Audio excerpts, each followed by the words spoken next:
Когда в гости приезжает большой друг, дом наполняется светом радости и торжества. Только что эти слова были произнесены на аэродроме, где президента Индонезии доктора Сукарно первыми приветствовали Никита Сергеевич Хрущев и Леонид Ильич Брежнев.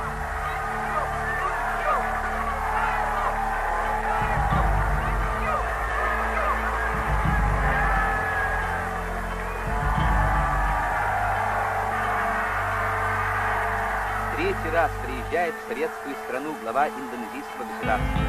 Третий раз Кремль становится местом, где расположилась резиденция высокого гостя. Presiden Soekarno dan Perdana Menteri Uni Soviet Nikita Khrushchev bersahabat erat, bahkan cenderung intim. Kendati demikian, mereka tidak pernah saling mempengaruhi secara ideologi. Mereka kukuh pada pandangan politik masing-masing. Soekarno teguh pada sosialisme khas Indonesia yang berketuhanan, dan Khrushchev kukuh dengan sosialisme komunis ateisnya.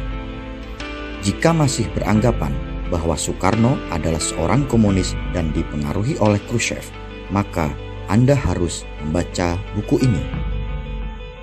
Banyak fakta sejarah membuktikan jika Soekarno dan Khrushchev menempatkan persahabatan mereka lebih tinggi daripada sekedar urusan politik. Fakta-fakta itulah yang selama ini hampir tidak pernah tersampaikan kepada publik.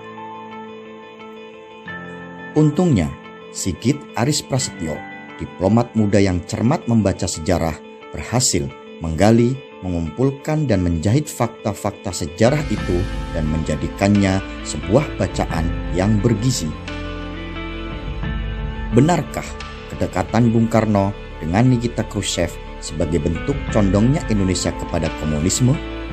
Bagaimana hubungan kedua tokoh besar dari dua bangsa besar ini? Apa manfaat bagi kepentingan nasional Indonesia dari hubungan persahabatan mereka? Buku ini mengupas personal chemistry antara Soekarno dan Khrushchev dan dampaknya bagi hubungan kedua negara, Indonesia dan Uni Soviet. Dalam konteks perang dingin antara blok timur dengan blok barat, Soekarno adalah pemimpin dunia ketiga yang bisa bersahabat baik dengan Nikita Khrushchev dari Uni Soviet dan John F. Kennedy dari Amerika Serikat di saat bersamaan. Kepiawaian diplomasi Soekarno telah banyak memberikan manfaat untuk kepentingan nasional Indonesia. Dalam perjuangan membebaskan Irian Barat, Indonesia membeli senjata dari Uni Soviet dan membuat Amerika Serikat menekan Belanda agar mau berunding.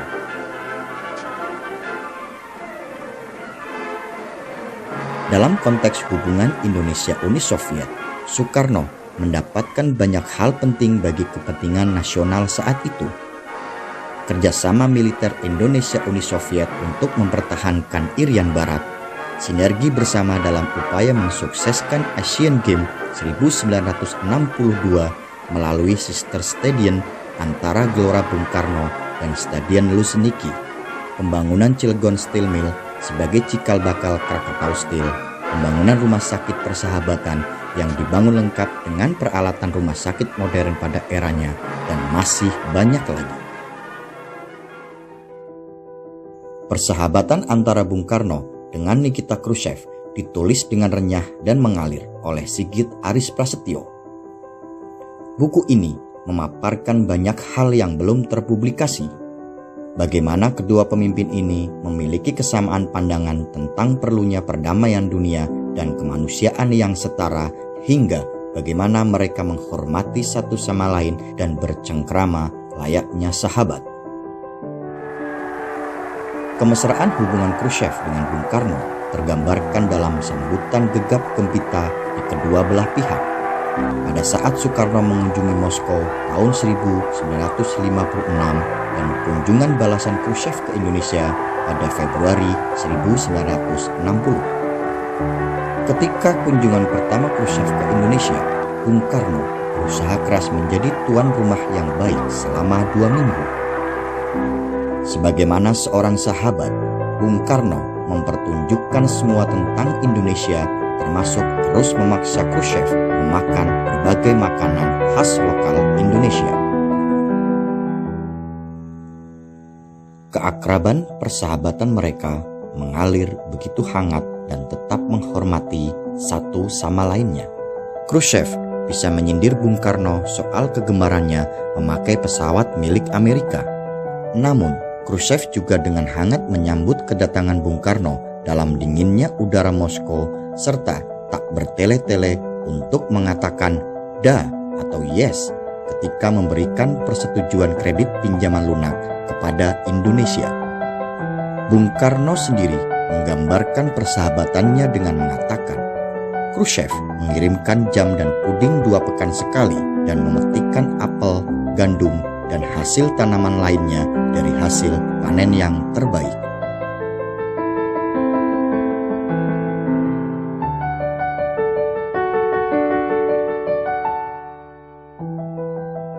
Dari persahabatan ini, kita dapat menangkap humanisme universal, kemanusiaan yang setara, saling menghormati latar belakang masing-masing.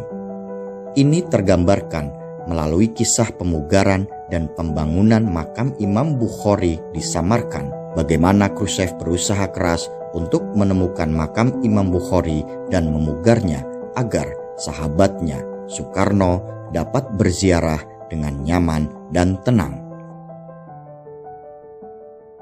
Ketika kunjungan ke Uni Soviet, Soekarno bahkan dapat dengan bebas berdiskusi dengan para petani di pinggiran kota Moskow.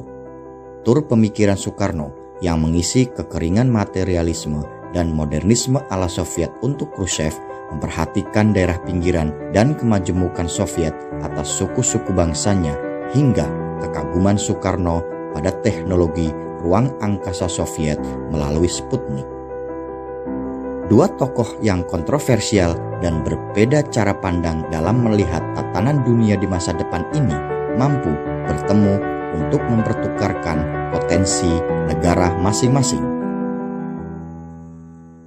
Dengan diplomasi cerdik dan unggul yang diusung oleh Soekarno dengan prinsip politik luar negeri bebas aktif menjadikan Indonesia sebagai pemenang dalam Perang Dingin dan mampu menempatkan bangsa Indonesia sebagai bangsa yang bermartabat dan secara aktif mengupayakan tercapainya perdamaian dunia tanpa harus berpihak kepada salah satu blok dan tetap memiliki persahabatan yang erat sebagaimana ditunjukkan oleh Soekarno pada salah satu sahabat terbaiknya, Nikita Khrushchev.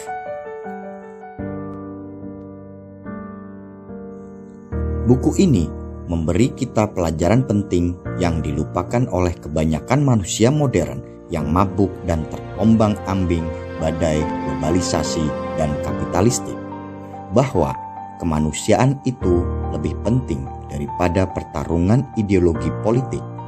Itulah pesan penting dari persahabatan Soekarno dan Khrushchev.